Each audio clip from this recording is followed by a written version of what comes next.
So here we are at Digital Manufacturing Week and Smart Factory Expo. We've got another interviewee here along to the manufacturer studio. It's John Robinson from SAP. John, it's a pleasure to have your company.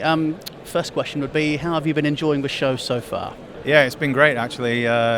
Some really good networking opportunities with some pretty senior people in the industry, which is obviously exactly the reason we came, to get to the right audience.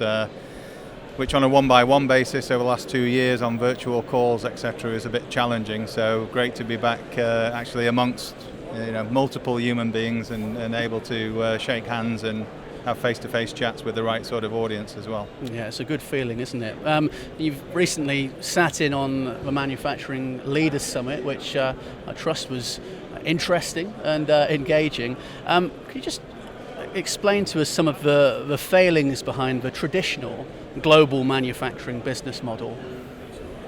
Well, again, it was an interesting conversation on the panel that we hosted yesterday that we ran, talking about the quorum principle and things. But essentially, again, my 30 years in certainly Western manufacturing has seen us build up these internal silos and external silos of organizations. So if you look inside the manufacturer, the board level decisions driving strategy, IT driving the business systems, OT investing in the factory, and then manufacturing operations trying to drive performance in the business.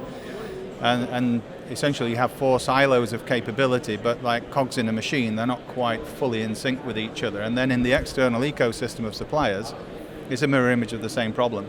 So you have consultancies selling to the board, IT vendors selling to the CIO, OT vendors selling to engineers.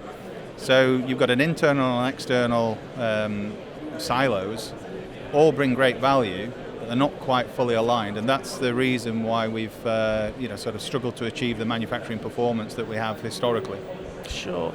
Were some of the old models holding back for large-scale adoption of Industry 4.0 technologies, do you feel? Well, again, it's a personal point of view I feel very strongly about is, so if we fast forward into Industry 4, the last decade, certainly the last 5 to 6 years, there was a lot of hype around Industry 4. And yet, again, as per the message yesterday, Industry 4 is in pilot purgatory, as McKinsey call it. Manufacturers can't get out of doing interesting POCs in a way that really impact the bottom line. And again, my point of view, or personal point of view, is the reason is the same reason Industry 3 never took off. Those 4 silos still exist. Nobody's actually broken down the silos, so the systemic problem is still there. So whether it's Industry 3 or Industry 4, the business model doesn't work to enable the technologies to flourish and deliver the value that we're also desperately after, both from a manufacturer's point of view and then with regard to the environment, sustainability challenges that we've got. We've got some big hurdles to overcome, and we can't get out of the historic model to really impact those. And so how do you feel we really do go about implementing change at this point? Because we can have all the discussions in the world, can't we? But how do we actually implement that change? From my point of view, the change has to be driven by the manufacturers at the board level, because the supplier ecosystem and the internal silos of IT and engineering are so established and ingrained. Again, Derek made a really good point on the panel discussion yesterday, having spent 10 years in China. The Chinese business model isn't the same as ours. They rotate their people around. So the CIO could be the CFO, and then a few months later he's a head of engineering, a few months later he's a plant director.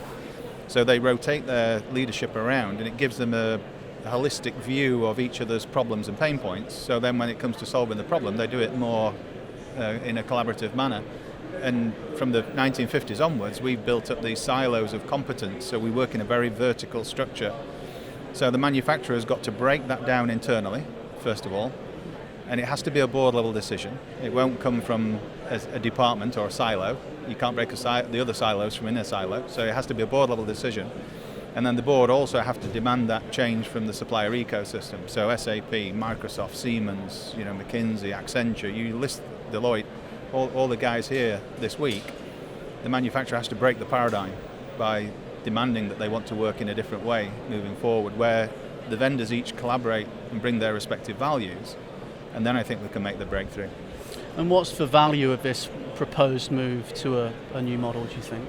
Well, again, I think this is just across the piece. And the thing that I expand on again in the presentations is KPIs change. At the moment, climate change, sustainability, carbon emissions is a hot topic now. Again, no pun intended.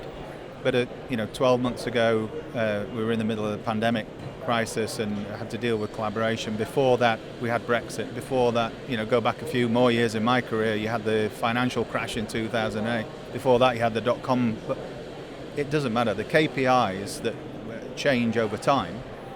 But the way to solve any KPI is through collaboration. So that collaboration will improve any KPI the CFO wants to throw at you, whether that's we need to be carbon neutral by this, we need to reduce our cost of goods sold, we need lower inventory holding, we need to reduce our labour costs, we need to, whatever it is, it doesn't matter. There is no one vendor who has the magic bullet. They all have the value piece of the jigsaw to bring, but you have to make them build the jigsaw together, otherwise the pieces don't fit. It doesn't work quite right. It takes longer. It costs more. The value's not there. It's just we've got to break the paradigm. And then I guess finally and slightly more generally, I'd get you to give us your views on this idea that sustainability can be driven through digitalization and digital processes. What are your views on that? Because I know you have a slightly different take on maybe some of the people that have joined us this week for Digital Manufacturing Week. Yeah, that is a point we've discussed before. So the example being, and I always give this anecdote to manufacturers to make the point about why Industry 4 isn't necessarily the first place to go, is if you go and, as I did once, experience, you go and look at a machine in a factory, and you just look at the machine and you can see that, well, when was the last time this machine was cleaned properly and oiled? And when did you set the set points on this and calibrated? And there are if you're not doing the fundamentals right, then you need to do that first, because there's 10-15% of improvement, machine reliability can improve. And those principles come from things like operational excellence, lean, reliability, engineering principles. So there's so many basics that you can do just in terms of the methods that you apply to a machine. And then once you've maxed the value, then the next step change comes through using AI, machine learning to better understand things that a human can't see very easily. But so again, you wouldn't throw AI and machine learning at predictive maintenance on a machine if you weren't doing the basics correct as well. So, and again, this is part of the challenge for manufacturers dealing with vendors in the supplier ecosystem. If I'm a vendor and my only solution is an AI machine learning predictive maintenance solution, I am not going to tell you to clean the machine and do basics. I'm going to tell you that my solution is, and that's where, again, we're not helping ourselves in the industry, because everybody they're only interested in selling what they can sell. And if you take a more consultative, problem-led approach with a number of vendors, then you map to the right solution and then you plan a path forward, and eventually everybody gets their share of becomes part of the equation, but everybody wants to be first in the queue, and that's not the right way to drive that performance improvement. Well, John, it's been fascinating to get your views. Thank you very much for joining us. What are your hopes for the remainder of the event? Just more. Well, I'm looking forward to the black tie dinner tonight. But yeah, more networking. There are definitely a few more people I need to go and see before I leave today. So again, I've got to make most use of the high quality people that are here while I'm here and get to see them. So more networking. Good stuff, John. Well, fascinating insight. Thanks for joining us. No problem. Thank you.